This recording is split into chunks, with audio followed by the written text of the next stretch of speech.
बीच में पहुंचने के बाद मुझे एक बड़ा सा पीस मेरे मुंह में आ गया। तो मुझे लगा कि कभी कभी आइसक्रीम में बड़ा सा कोई नट रहता है या ऐसे चॉकलेट का पीस रहता है, तो मैंने लकीली मैंने उसको निकल नहीं लिया। तो मैंने निकाला तो मुझे लगा कि पहले कुछ तो भी कार्टिलेज जैसा लग रहा था, तो मैंने देखा कि मे बी किसी ऐसी चिकन का कुछ तो कार्टिलेज का पीस नहीं है। बट जब मैं एक्चुअली डॉक्टर हूँ तो मुझे पता है कि ह्यूमन बॉडी का पीसेस कैसे दिखता है। और जब मैंने अच्छे से देखा उसको, मुझे एक नाखून दिखा उस पे, और नीचे का ऐसे फिंगरप्रिंट के निशान भी दिख रहे थे मुझे। അഞ്ജനയുണ്ട്. നമുക്ക് അഞ്ജന കേൾക്കുമ്പോൾ അല്ല എങ്ങനെ ഉണ്ടാവുമെന്ന് നമുക്കും തോന്നിപ്പോവും. അത് കൈവിരൽ ഭാഗമൊക്കെ എങ്ങനെ ഒരു ഐസ്ക്രീമിൽ വരുന്നു, അങ്ങനെയാണെങ്കിൽ എന്ത് സംഭവിച്ചിട്ടാണ് അതങ്ങനെ വന്നതല്ലേ? പല പല ചോദ്യങ്ങളുണ്ട്. അത് എന്താണ്, പോലീസൊക്കെ ഇതിനെക്കുറിച്ച് എന്തെങ്കിലും അന്വേഷണം തുടങ്ങിയോ? എന്ത് വിവരങ്ങളാണ് കിട്ടുന്നത്? ദിവിഷ, തീർച്ചയായിട്ടും ആദ്യം ഈ ഒരു സൈറ്റിൽ ഈ ഒരു വാർത്ത കണ്ട സമയത്ത് ഞാനും ഞെട്ടിപ്പോയി.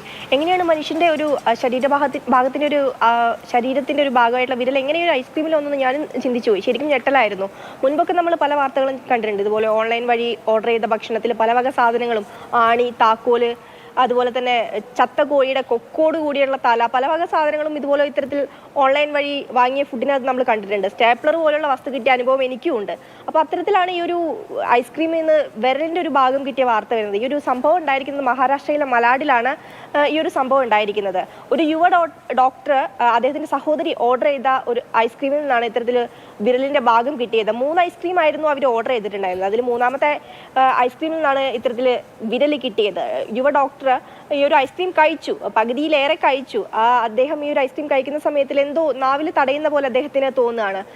അദ്ദേഹം ആദ്യം വിചാരിച്ചത് വല്ല നട്ട്സോ ആയിരിക്കുന്നു. പക്ഷേ പിന്നീട് അത് പരിശോധിക്കുമ്പോൾ ഒരു വിരലിൻ്റെ ഒരു ഭാഗമായിരുന്നു. അദ്ദേഹം ഡോക്ടർ ആയതുകൊണ്ട് തന്നെ അദ്ദേഹത്തിന് മനസ്സിലായി അതൊരു വിരലായിരുന്നു എന്നുള്ളത്.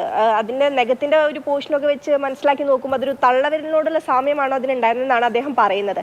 ഏതായാലും അപ്പം തന്നെ ഒരു പോലീസ് സ്റ്റേഷനിൽ പരാതി നൽകുകയുണ്ടായിരുന്നു.